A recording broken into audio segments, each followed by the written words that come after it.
کہ اگر ماں باپ راضی نہیں ہے تو دنیا میں کبھی بندہ کامیاب نہیں ہو سکتا۔ اور کیا کرنا ہے؟ دوسرا عشرہ جو ہے وہ مغفرت کا ہے، اور تیسرا عشرہ جہنم سے آزادی کا ہے۔ جو اپنے غلام آزاد کرے گا اللہ تعالیٰ اس کو جہنم سے آزاد فرمائے گا۔ اب چونکہ پہلے غلام ہوتے تھے تو غلام آزاد کیے جاتے تھے، غلام آزاد کرتے تھے، اب غلام نہیں ہیں، تو اب ہمیں کیا کرنا ہے؟ ہمیں اپنے گناہوں سے توبہ کرنا ہے، اور ہمیں ان بھائیوں سے، ان رشتہ داروں سے تعلق قائم کرنا ہے کہ جن سے ہم روٹھے ہوئے ہیں، اور جو ہم سے روٹھے ہوئے ہیں ان روٹھے ہوئوں کو منانا ہے۔ سب سے پہلے تو اگر کوئی اپنے ماں باپ سے روٹھا ہوا ہے تو اپنے ماں باپ کو منائے۔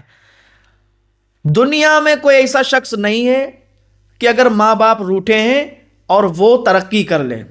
میں اس بات کی قسم کھا کے کہتا ہوں، قسم کھا کے کہتا ہوں، حلف اٹھا کے کہتا ہوں، اگر بھائی بہن روٹھے ہوئے ہیں، آج تو بہنیں روٹھ جاتی ہیں بھائیوں سے ذرا سی بات میں، اور پوری پوری زندگی نہیں بات کرتی۔ میں ان بہنوں کو بھی کہنا چاہتا ہوں، میری بہنوں، یہ بھائی تمہارے ہیں نا، ہر سکھ دکھ میں کام آئیں گے تمہارے۔ تو بہنوں کو بھی یہ چاہیے کہ بھائی اگر روٹھا ہوا تو بھائی کو مناؤ، بھائی کو چاہیے اگر بہن روٹھی ہو تو بہن کو بھی راضی کرو، اس کو بھی مناؤ۔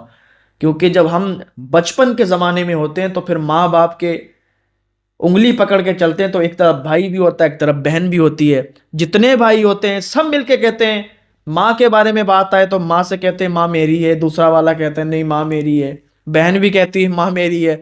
اب جب جوانی آ گئی، اب جب شادی ہو گئی، الگ ہو گئے، تو پھر اب یہ طریقہ تبدیل کیسے ہو گیا؟ اب کہتے ہو صاحب نہیں ماں تمہاری ہے، وہ کہتا نہیں ماں تمہاری، تمہارے گھر رہے گی۔ اب ماں کو ایسا تبدیل کر دیا، وہ کہتا نہیں ماں آج تمہارے یہاں کھائے گی تو کل تمہارے یہاں کھائے گی۔ ماں کو بانٹ دیا تم نے، باپ کو بانٹ دیا۔ رمضان شریف کی تیاری کر لی، رمضان شریف مکمل ہو گیا، پھر کیا کریں گے؟ بھاگ جائیں گے کیا؟ نہیں، پھر رمضان شریف مکمل ہونے کے بعد بھی انشاءاللہ ہم نمازوں کی پابندی کریں گے۔ لیکن بہت سے ہمارے بھائی کیا کرتے ہیں کہ ادھر تراویح ادا کی، اور تراویح جب مکمل ہو گئی قرآن سے اور علم ترا سے شروع ہوئی تو پھر وہ مسجد میں نہیں دکھتے، وہ کہتے ہیں ہماری تراویح پوری ہو گئی۔ یہ بھی بہت غلط بات ہے۔ پوری آپ تراویح علم ترا سے بھی پڑھیں، قرآن سے تو آپ نے پڑھ لی ہے، اب یہ نہیں کہ آپ پڑھیں گے ہی نہیں اور وہ ختم کر دیا آپ نے، تو تھوڑا یہ بھی پابندی سے آپ یاد رکھیں۔ اللہ تعالیٰ حکم دیتا ہے کہ اے رضوان، جنت کے دروازے کھول دو، اور اے خازن دوزخ، دوزخ کے دروازے بند کر دے۔ جبریل کو حکم ہوتا ہے کہ جبریل زمین پر جاؤ اور شیاطین کو قید کر کے دریا میں پھینک دو۔ اچھا، بہت سے لوگ سوال کرتے ہیں کہ جب شیطان کو قید کر لیا جاتا ہے تو پھر یہ وسوسے کیوں آتے ہیں؟